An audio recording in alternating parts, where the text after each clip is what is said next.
ಕೋಲಾರ ಜಿಲ್ಲಾ ಕನ್ನಡ ಸಾಹಿತ್ಯ ಪರಿಷತ್ತಿನ ಅಧ್ಯಕ್ಷರಾಗಿರ್ತಕ್ಕಂಥ ಗೋಪಾಲಕೃಷ್ಣ ಸರ್ ಅವರೇ ಹಾಗೂ ಉಪನ್ಯಾಸಕರು ಆಗಿರ್ತಕ್ಕಂಥ ಶ್ರೀ ಅರಿವು ಶಿವಪುರವರೇ, ಪೋಷಕರೇ, ವಿದ್ಯಾರ್ಥಿಗಳೇ,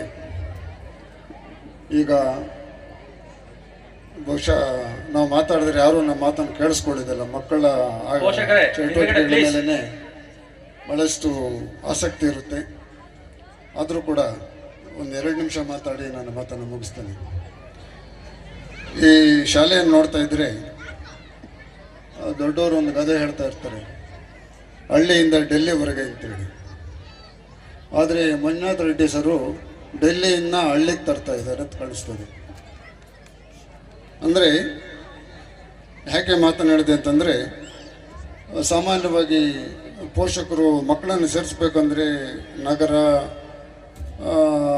ಸಿಟಿಗಳಿಗೆ ಕಳಿಸ್ಲಿಕ್ಕೆ ಪ್ರಯತ್ನ ಮಾಡ್ತಾರೆ. ಆದರೆ ನಗರ ಸಿಟಿಗಳಲ್ಲಿ ಸಿಗ್ತಕ್ಕಂಥ ಟೌನು ಸಿಟಿಗಳಲ್ಲಿ ಸಿಗ್ತಕ್ಕಂಥ ಶಿಕ್ಷಣನ ಹಳ್ಳಿಯಲ್ಲಿ ಒದಗಿಸ್ಕೊಡ್ತಾ ಇರ್ತಕ್ಕಂಥದ್ದು ಮೊದಲನೇದಾಗಿ ಮಂಜುನಾಥ್ ರೆಡ್ಡಿ ಮಾಡ್ತಕ್ಕಂಥ ಒಂದು ಆದ್ಯ ಕೆಲಸ. ತುಂಬ ದೊಡ್ಡ ಕೆಲಸ ಮಾಡ್ತಾ ಇದ್ದೇನೆ ಮಂಜುನಾಥ್ ರೆಡ್ಡಿ. ಮೊದಲು ನಾನು ಮಂಜುನಾಥ್ ರೆಡ್ಡಿನ ಅಭಿನಂದಿಸಲಿಕ್ಕೆ ಇಷ್ಟಪಡ್ತೇನೆ. ಎರಡನೇದಾಗಿ ಇನ್ನೊಂದು ಗುಣ ನಾನು ಮಂಜುನಾಥ್ ರೆಡ್ಡಿಯಲ್ಲಿ ಗಮನಿಸಿದ್ದೇನೆ ಅಂತಂದರೆ, ಈ ಚಿಕ್ಕ ವಯಸ್ಸಿನಲ್ಲಿ ನಾನು ಏನೋ ಮಾಡಬೇಕು ಅಂತಕ್ಕಂಥ ಒಂದು ಉತ್ಸುಕತೆ ಕಂಡು ಬರ್ತಾ ಇದ್ದಕ್ಕಂತೂ ಬಹಳಷ್ಟು ಸಂತೋಷ ಪಡಬೇಕಾಗ್ತದೆ. ಮನುಷ್ಯನಿಗೆ ಏನಾದರೂ ಒಂದು ಕೆಲಸ ಮಾಡಬೇಕು ಅಂತಂದರೆ ಮೊದಲನೇದಾಗಿ ಬೇಕಾಗ್ತಕ್ಕಂಥದ್ದು ಆಸಕ್ತಿ, ಒಂದು ಹುಮ್ಮಸ್ಸು. ಆ ಎರಡು ಇದ್ದರೆ ಏನು ಬೇಕಾದರೂ ಸಾಧಿಸ್ಬೋದು ಅಂತಕ್ಕಂಥ ಒಂದು ಕಾರ್ಯ ಕೈಗೊಳ್ಳುತ್ತದೆ. ಆದರೆ ಆ ಎರಡೂ ಗುಣಗಳು ಮಂಜುನಾಥ್ ರೆಡ್ಡಿಯಲ್ಲಿದೆ. ಪೋಷಕರು ಈ ಸಂಸ್ಥೆಯ ಬಗ್ಗೆ, ಮಂಜುನಾಥ್ ರೆಡ್ಡಿ ಬಗ್ಗೆ ನಂಬಿಕೆ ಇಡಬೇಕು, ಈ ಸಂಸ್ಥೆಯನ್ನು ಬೆಳೆಸಬೇಕು ಅಂತ ಹೇಳೋ ಮಾತನ್ನು ಹೇಳ್ತಾ, ಮತ್ತೆ ನಮ್ಮ ಈ ಶಿಕ್ಷಣ ಅಂತಕ್ಕಂಥದ್ದು ಒಂದು ನಿರಂತರವಾಗಿ ಸಾಗ್ತಾಕಿರ್ತಕ್ಕಂಥ ಒಂದು ಕ್ರಿಯೆ ಇದೆ, ಕೆಲಸ. ಶಿಕ್ಷಣ ಯಾವಾಗಲೂ ನಿರಂತರವಾಗಿ ಸಾಗ್ತಾ ಇರ್ತಕ್ಕಂಥ ಒಂದು ಕೆಲಸ. ಇದರಲ್ಲಿ ಬಹಳಷ್ಟು ಜನ ಭಾಗಿಯಾಗ್ತೀವಿ. ಶಿಕ್ಷಕರು, ವಿದ್ಯಾರ್ಥಿಗಳು, ಪೋಷಕರು, ಅದಕ್ಕೆ ಸಂಬಂಧಪಟ್ಟಕ್ಕಂಥ ಸರ್ಕಾರ ಎಲ್ಲವನ್ನೂ ಬಹಳಷ್ಟು ಜನ ಇದರಲ್ಲಿ ಪಾತ್ರ ವಹಿಸ್ತಾರೆ. ಶಿಕ್ಷಣದ ಮಕ್ಕಳ ಎಲ್ಲರ ಒಂದು ಕೇಂದ್ರ ಬಿಂದುನು ಕೂಡ ಮಗುವಿನ ಶಿಕ್ಷಣವೇ ನಮ್ಮ ಎಲ್ಲರ ಆದ್ಯ ಕರ್ತವ್ಯ. ಇದರಲ್ಲಿ ಮುಖ್ಯವಾಗಿ ನಾನು ಹೇಳ್ತಕ್ಕಂಥದ್ದು, ಶಿಕ್ಷಕರು ಮತ್ತು ವಿದ್ಯಾರ್ಥಿಗಳಿಗೆ 1-2 ಮಾತನ್ನು ಹೇಳ್ತೇನೆ. ಶಿಕ್ಷಕರು, ವಿದ್ಯಾರ್ಥಿಗಳು ಮೊದಲನೇದಾಗಿ ಇವರ ಸಂಬಂಧ ತಾಯಿ ಮಗನ ಸಂಬಂಧ ಇದ್ದ ಹಾಗೆ. ಶಿಕ್ಷಕ ಮತ್ತು ವಿದ್ಯಾರ್ಥಿಗಳ ಸಂಬಂಧ ತಾಯಿ ಮಗುವಿನ ಸಂಬಂಧ ಇದ್ದ ಹಾಗೆ. ಒಬ್ಬರಿಗೊಬ್ಬರು ತುಂಬ ಇಷ್ಟಪಡಬೇಕು. ಶಿಕ್ಷಕರು ಅಷ್ಟೇ ಮಕ್ಕಳನ್ನು ಇಷ್ಟಪಡಬೇಕು. ಮಕ್ಕಳನ್ನು ಪ್ರೀತಿಸಬೇಕು ಶಿಕ್ಷಕರು.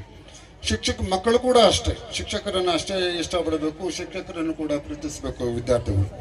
ಈ ಒಂದು ಕೆಲಸ ಮೊದಲನೇದಾಗಿ ಶಿಕ್ಷಕರು ಪ್ರಪ್ರಥಮವಾಗಿ ಮಾಡಬೇಕಾಗಿರ್ತಕ್ಕಂಥ ಕೆಲಸ. ಶಿಕ್ಷಕರಿಗೆ ಶಿಕ್ಷಣ ನೀಡಬೇಕಾದ್ರೆ ಶಿಕ್ಷಕರು ಮೊದಲು ಶಿಕ್ಷಕರನ್ನು ಪ್ರೀತಿಸಬೇಕು. ಶಿಕ್ಷಕ ಏನಾದರೂ ತುಂಬ ಮಕ್ಕಳನ್ನು ಇಷ್ಟಪಟ್ಟರೆ, ಮಗು ಇಷ್ಟಪಟ್ಟವರಿಂದ ಕಲಿಯೋದು ಬಹಳಷ್ಟು ಬೇಗ ಕಲಿತದೆ ಮಕ್ಕಳು. ಅದನ್ನು ಶಿಕ್ಷಕರು ಆ ಕೆಲಸವನ್ನು ಮೊದಲನೇದಾಗಿ ಮಾಡಬೇಕು. ಯಾಕಂದ್ರೆ ಮಾತಾಡ್ತಾ ಹೋದ್ರೆ ಬಹಳಷ್ಟಿದೆ. ಆಮೇಲೆ ಎರಡನೇದಾಗಿ ಶಿಕ್ಷಕರು ಮಕ್ಕಳಿಗೆ ಆಸಕ್ತಿಯನ್ನು ಉಂಟು ಮಾಡಬೇಕು. ಕಲಿಕೆಯಲ್ಲಿ ಆಸಕ್ತಿಯನ್ನು ಉಂಟು ಮಾಡಬೇಕು ಶಿಕ್ಷಕರು. ಮಕ್ಕಳಿಗೇನಾದರೂ ಆಸಕ್ತಿಯನ್ನು ಕಲಿಕೆ ಉಂಟು ಮಾಡಿದರೆ ಕೂಡ ನಿಮ್ಮ ಶ್ರಮ ಬಹಳಷ್ಟು ಕಡಿಮೆ ಆಗ್ತದೆ. ನಾವು ನಿನಗೇನಿಷ್ಟ ಅಂತಂದರೆ, ನನಗೆ ಓದೋದಿಷ್ಟ, ಬರೆಯೋದಿಷ್ಟ, ಆಡೋದಿಷ್ಟ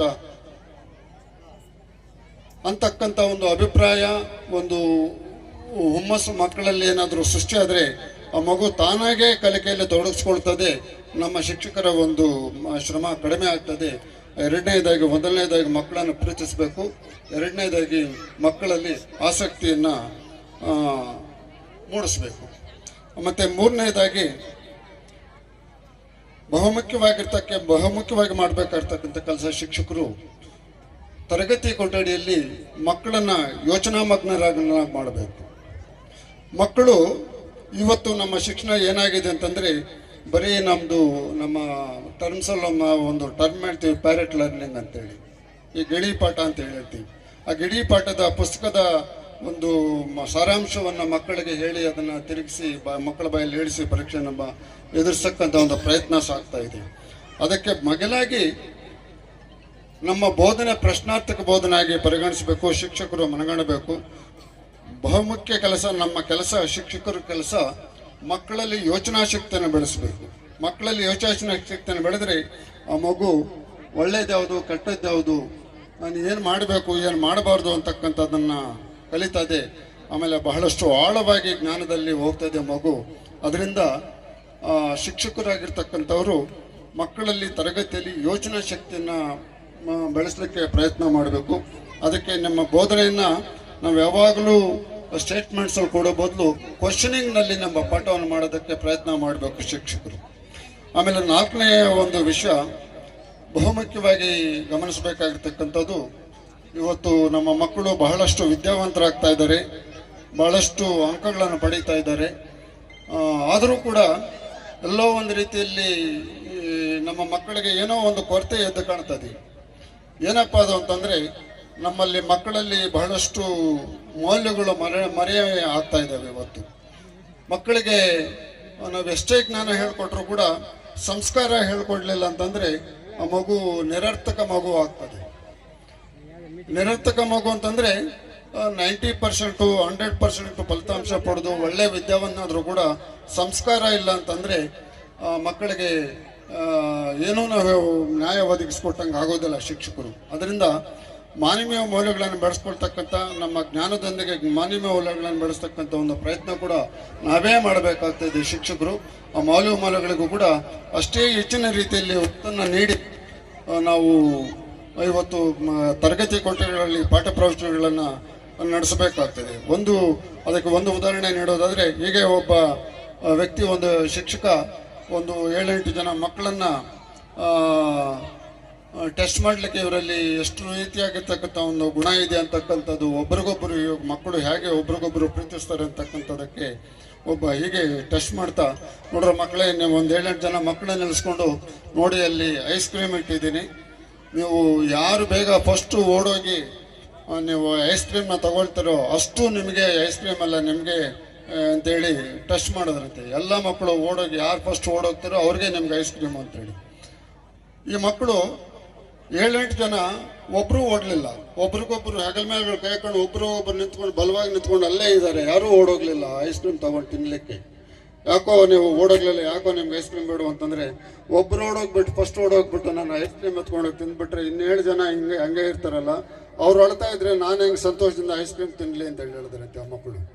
ಅಂದರೆ ಇದರರ್ಥ, ಒಬ್ಬರು ನೋವಿನಿಂದ ಕೂಡಿದ್ರೆ ಇನ್ನೊಬ್ಬರು ಸಂತೋಷ ಪಡಬಾರ್ದು ಅಂತಕ್ಕಂಥ ಒಂದು ಗುಣ, ಮಾನವೀಯ ಮೌಲ್ಯಗಳು, ಈ ಥರ ಗುಣಗಳನ್ನು ನಾವು ಮಕ್ಕಳಿಗೆ ಬಹಳಷ್ಟು ಬೋಧನೆ ಮಾಡಬೇಕಾಗ್ತದೆ. ಇವತ್ತು ಮಕ್ಕಳಿಗೆ ಬಹಳಷ್ಟು ಮೌಲ್ಯಗಳನ್ನು ನಾವು ಕಡೆಗಣಿಸ್ತಾ ಇದ್ದೀವಿ. ಬಹಳಷ್ಟು ಈ ಸಮಾಜದಲ್ಲಿ ಇವತ್ತು ಬಹಳಷ್ಟು ಕೆಟ್ಟದಾಗಿ ಪರಿಸ್ಥಿತಿ ಏರ್ಪಡ್ತಾ ಇದೆ. ಇದಕ್ಕೂ ಕೂಡ ನಮ್ಮ ಶಾಲೆಗಳಲ್ಲಿ ಶಿಕ್ಷಕರು ಒತ್ತನ್ನು ನೀಡಬೇಕು, ಆ ರೀತಿ ಶಿಕ್ಷಣ ನೀಡಬೇಕು ಅಂತ ಹೇಳಿಕ್ಕಂತ ಇನ್ನೊಂದು ಮಾತಾಡ್ತಾ, ಕಡೆಯದಾಗಿ ಇನ್ನೊಂದು ಮಾತಾಡ್ತಾ, ಎಲ್ಲ ರೀತಿಯಲ್ಲೂ ಕೂಡ ಶಿಕ್ಷಕರು ವಿದ್ಯಾರ್ಥಿಗಳಿಗೆ ಮಾದರಿ ಆಗಿರಬೇಕು. ಎಲ್ಲ ರೀತಿಯಲ್ಲೂ ಕೂಡ ಶಿಕ್ಷಕರು ವಿದ್ಯಾರ್ಥಿಗಳ ಮಾದರಿ ಆಗಿರಬೇಕು. ನೀವೇನು ನೋಡಿತಾರೋ ಅದನ್ನೇ ಮಕ್ಕಳು ನೋಡ್ತಾರೆ, ನೀವೇನು ಮಾಡ್ತಾರೋ ಅದನ್ನೇ ಮಕ್ಕಳು ಮಾಡ್ತಾರೆ, ನೀವು ಯಾವ ಥರ ವರ್ತಿಸ್ತಾರೋ ಅದೇ ಥರ ಮಕ್ಕಳು ವರ್ತಿಸ್ತಾರೆ. ಹೀಗೆ ಪ್ರತಿಯೊಂದು ನಾವು ಮಾತಾಡ್ತಕ್ಕಂಥ ಮಾತು ಕೂಡ ಬಹಳಷ್ಟು ಸೌಜನ್ಯವಾಗಿರಬೇಕು. ಆ ಸೌಜನ್ಯ ಮಾತು ನಮ್ಮಿಂದ ಬರ್ತಾ ಇದ್ರೆ ಮಕ್ಕಳಲ್ಲೂ ಕೂಡ ಸೌಜನ್ಯ ಬರ್ತದೆ.